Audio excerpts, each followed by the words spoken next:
Em nome do Pai, do Filho e do Espírito Santo.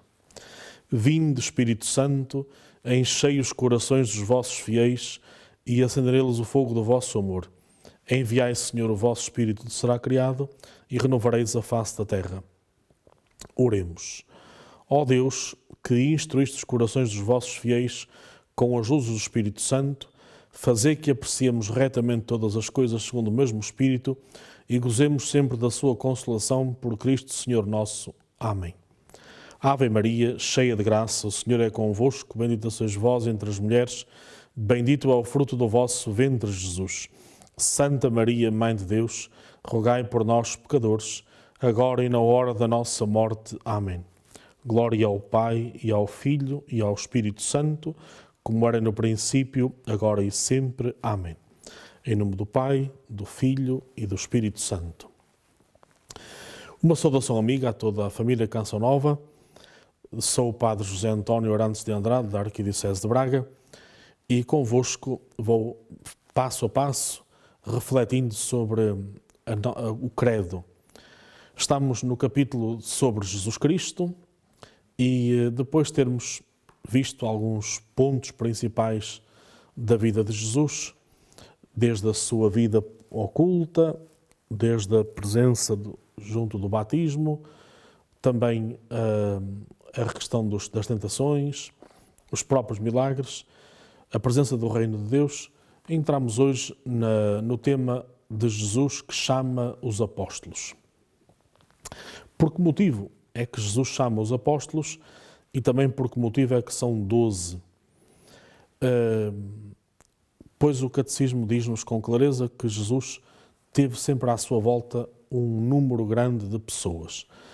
A esse grupo de pessoas que dia após dia seguia Jesus, dá-se o nome de discípulos. Discípulos são seguidores.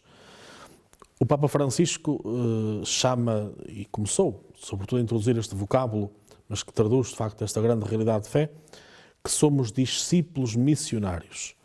Não significa duas coisas distintas, mas a mesma coisa em cada um de nós. Discípulos porque estamos a seguir Jesus, somos seguidores da sua palavra, da sua vida, da sua mensagem e, simultaneamente, anunciamos Jesus. Isto acontece com todos nós. Os pais, por exemplo, continuam a ser discípulos de Jesus, mas são missionários em relação aos filhos. Os catequistas continuam a ser discípulos de Jesus, mas são missionários em relação aos catequizandos. Nós, padres, somos discípulos de Jesus e continuamos a ser missionários porque estamos no meio das comunidades para anunciar Jesus Cristo. Ora, esta presença dos discípulos acontece desde sempre.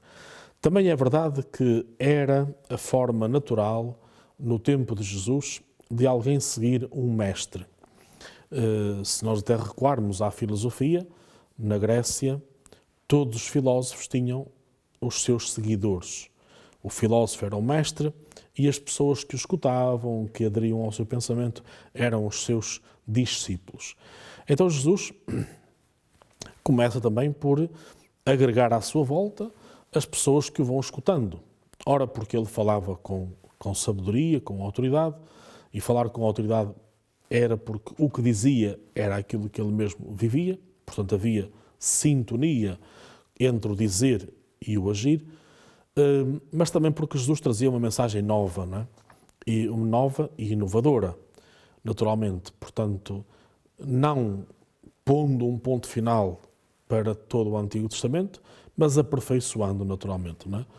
Combatendo as tradições que naturalmente não eram tão corretas e que não ajudavam a pessoa a ser feliz, e portanto por isso é que Jesus ia mostrando claramente que algumas prescrições, algumas regras, algumas tradições não eram importantes para Deus, porque o mais importante é que o ser humano viva com integridade, com autenticidade, mas seja feliz, não seja escravo das leis, e mostrando claramente que o quanto Deus está connosco. Portanto, a mensagem de Jesus, a sua presença, o seu olhar para o estar com, era algo de inovador, de importante, e por isso cativava sempre muitas multidões.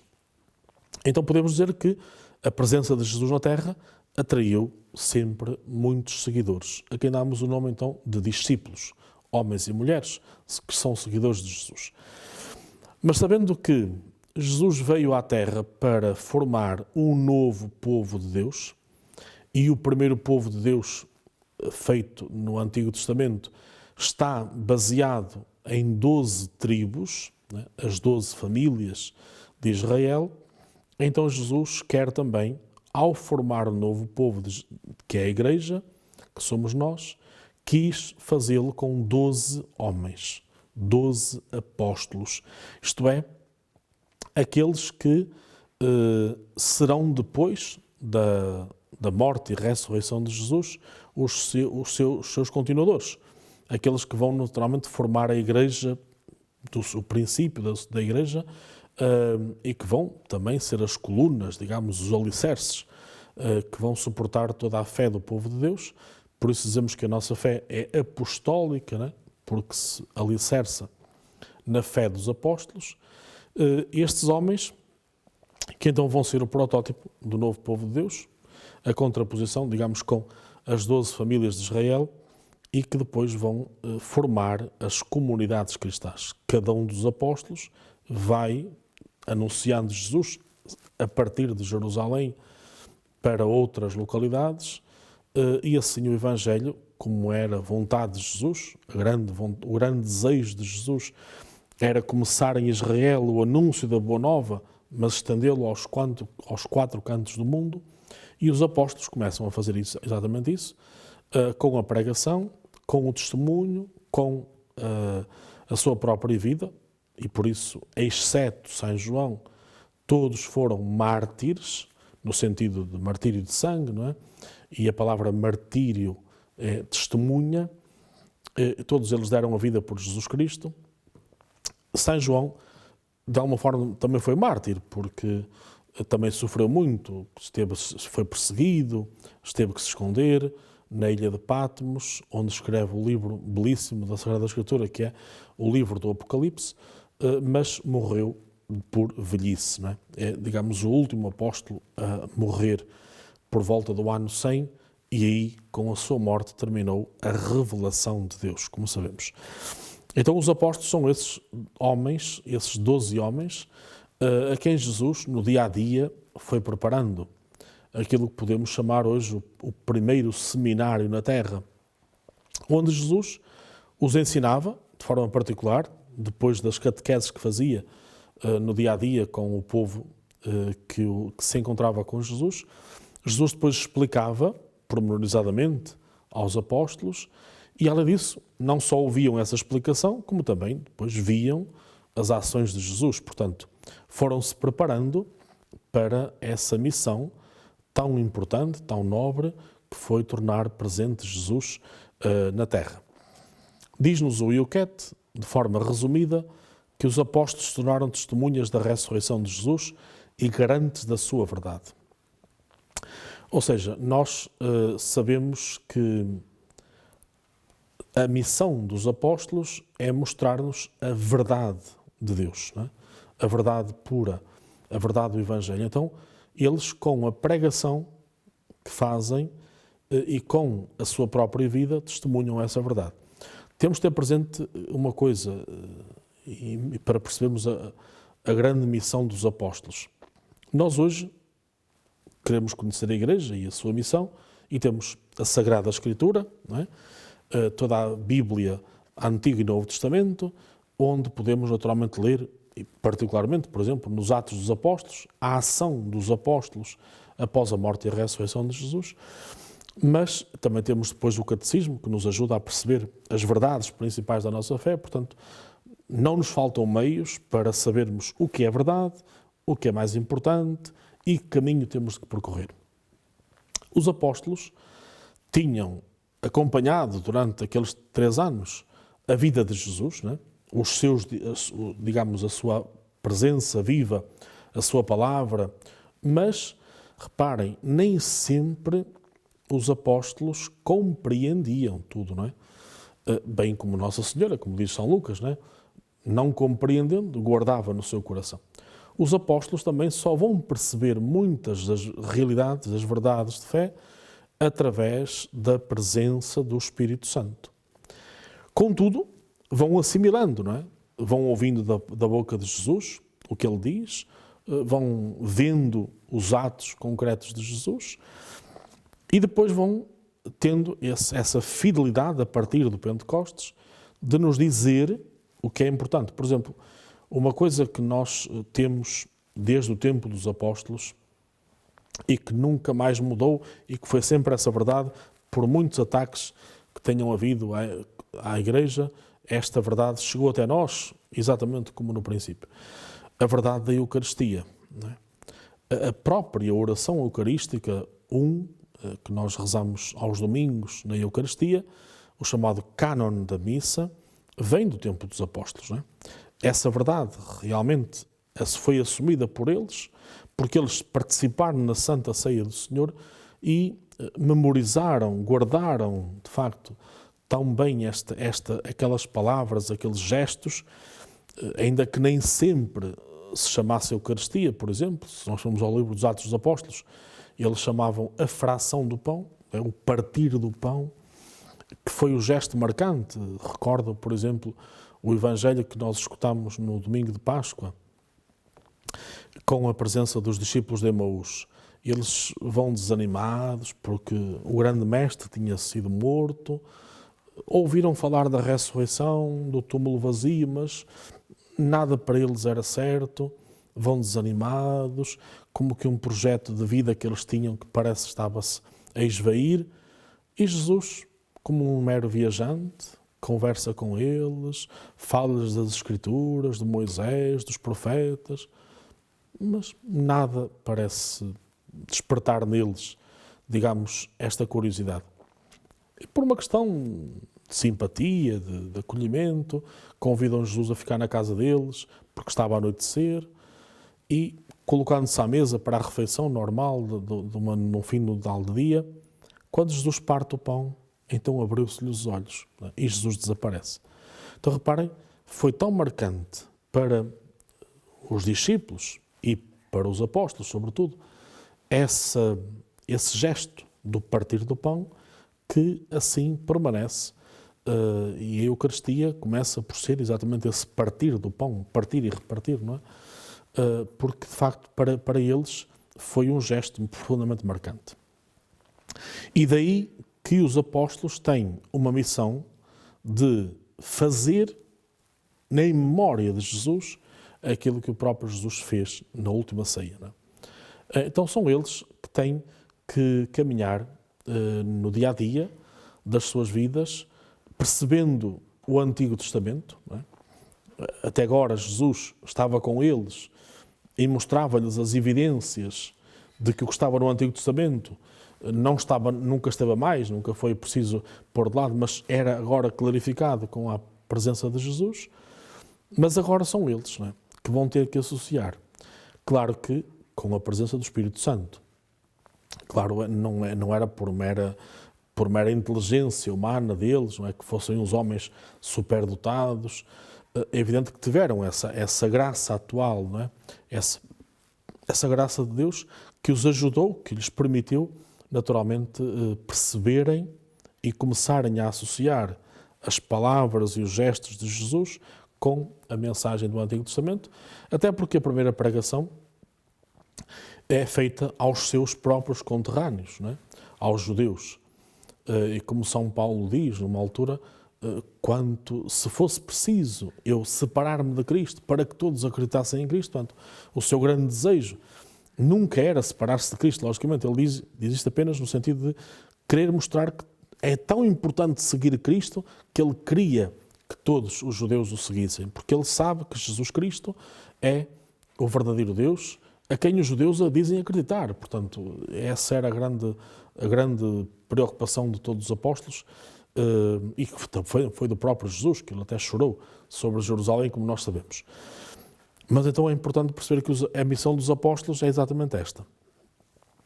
Viram, testemunharam, portanto, são testemunhas oculares daquilo que Jesus faz e daquilo que Jesus diz, para depois levarem esta mensagem muito concreta a todas as pessoas onde foram enviados e formando aí comunidades. A Igreja primitiva começa a nascer a partir dessas comunidades apostólicas, que depois, por sua vez, eles não podendo ficar sempre, porque são humanos como nós e também iam naturalmente envelhecendo, começam a ver a necessidade de deixar alguém no seu lugar. Então vão escolhendo sempre, não é, os anciãos que ficam à frente das comunidades.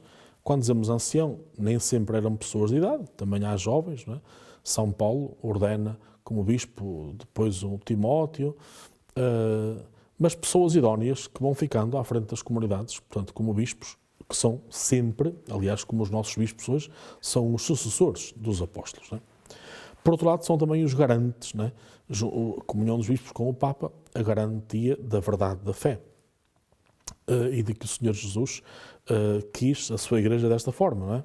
Uma cabeça, que é o Papa, um corpo apostólico, que são os bispos, sucessores dos apóstolos, que assim nos confirmam na fé no dia a dia. Portanto, e que depois cada diocese, que é uma porção do povo de Deus, com uma cabeça, que é o bispo, e que é também, naturalmente, a presença real, visível, da sucessão dos apóstolos na Igreja atual.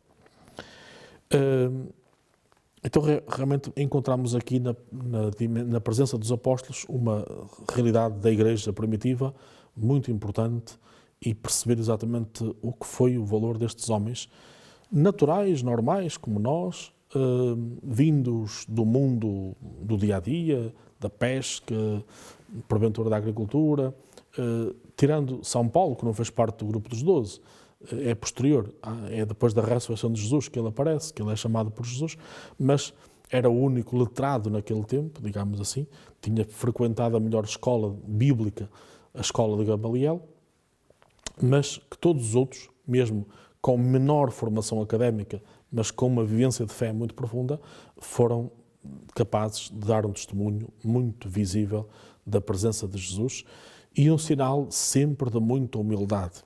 E reparem, por exemplo, a forma como os apóstolos todos são martirizados e, por exemplo, como é que São Pedro aceita a crucifixão, mas ao contrário de Jesus, dizendo, eu não sou digno de ser crucificado como Jesus.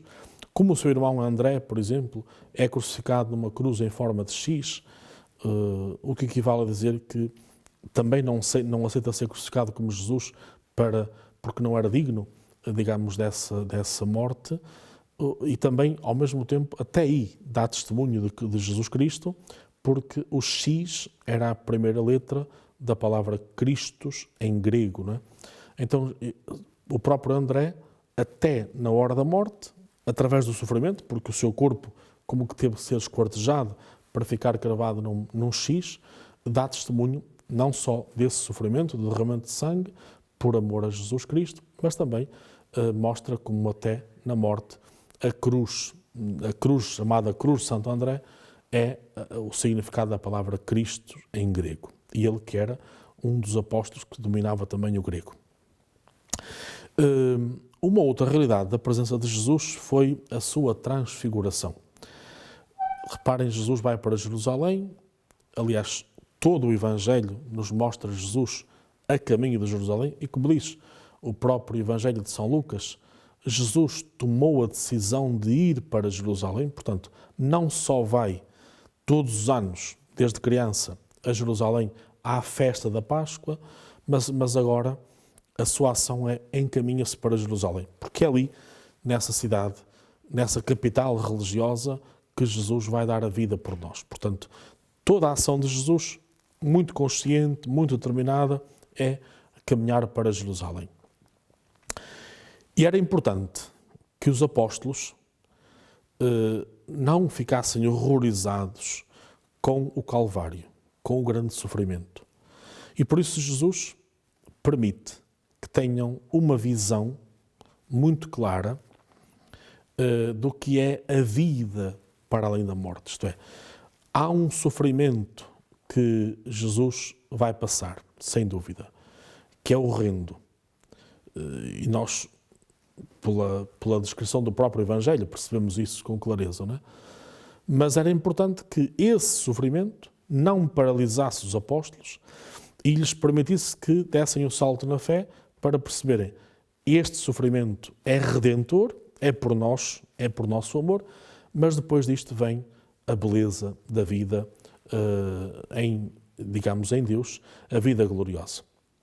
Diz-nos o Bento XVI o seguinte: quando se concede a alguém a graça de uma forte experiência de Deus, acontece algo semelhante ao que os discípulos viveram na Transfiguração.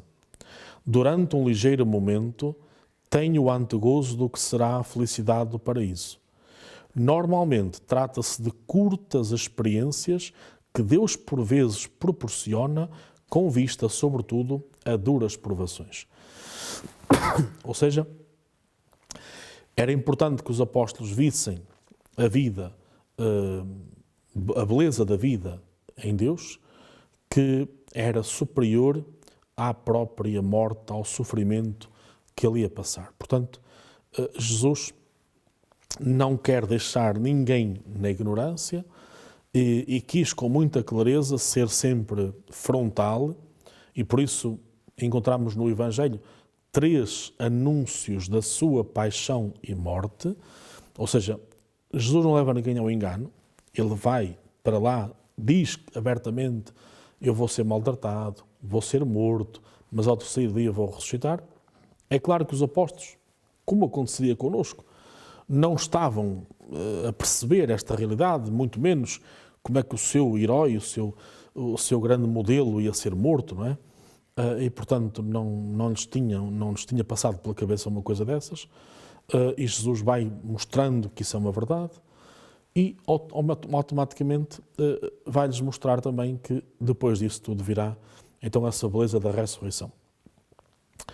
E os apóstolos são chamados, então, a contemplar. Aliás, foram 3, Pedro, Tiago e João, mas esses 3 depois vão testemunhar aos outros. Portanto, não era importante que todos vissem, porque depois o testemunho ia passar. Assim como também isto serve para nós, nem todos estivemos presentes na ceia do Senhor, nem todos estivemos presentes no Calvário, mas acreditamos pelo testemunho que nos foi, difundido pelos apóstolos e depois pela Igreja ao longo destes 21 séculos da sua história. Então, claramente, vemos como Jesus prepara as pessoas. O que aconteceu com os apóstolos, como diz Bento XVI, pode acontecer connosco, não é? Deus preparar-nos para a missão que nos quer confiar, e por isso pode permitir também termos, algum momento a ver essa beleza inaudita do próprio Deus, para depois suportarmos também as dificuldades da missão. Mas com Deus é sempre possível, e Deus, há uma realidade que nos deve consolar. Deus permite sempre que o sofrimento que tenhamos de passar não seja superior às nossas forças. Ou seja, podemos contar sempre com a presença de Deus, e o sofrimento será sempre também redentor. Então, não devemos ter medo, e não se esqueçam que a palavra ou a expressão não tenhais medo está na Bíblia, ao longo de toda a Bíblia, por 365 vezes. Então, é importante aceitarmos sempre a vontade plena de Deus a nosso respeito, sem medo, sem qualquer problema, porque Deus está sempre a caminhar connosco. E assim nos despedimos também de todos vós, sabendo que é sempre um gosto muito grande refletir, rezar, caminhar convosco, e por isso vos pedia também que deixasseis para este e-mail que está a passar em rodapé alguma pergunta, alguma sugestão, algum comentário, para sentirmos também o vosso feedback desta caminhada, desta releitura do Yucat, sabendo que é uma forma de conhecermos, de recordarmos, de despertarmos, porque não é novidade, estamos apenas a recordar aquilo que é já conhecido de todos nós, mas aprofundar sempre estas verdades de fé que depois nos permitam ver ao jeito de Jesus. Reparem que não se trata apenas de sabermos, não é? O cristão não é apenas aquele que sabe muita coisa, não. É aquele que sabe para viver, não é? Se eu sei as verdades de fé, isso permite-me que eu viva a minha fé, a minha adesão a Jesus, o meu amor para com Deus e para com os irmãos, com mais realidade, com mais credibilidade, com mais autenticidade. Então, conhecer as verdades de fé não é apenas um sinal de estudar mais ou de querer saber mais que os outros, mas é para me permitir naturalmente ser mais fiel a Jesus e à missão que Ele nos pode confiar. Vamos pedir ao Senhor a bênção de Deus para, então, caminharmos dia após dia com esta certeza, a partir das verdades de fé, sermos capazes de uma missão, de um testemunho mais autêntico e mais credível. O Senhor esteja convosco, Ele está no meio de nós. Abençoe-vos Deus Todo-Poderoso, Pai, Filho e Espírito Santo.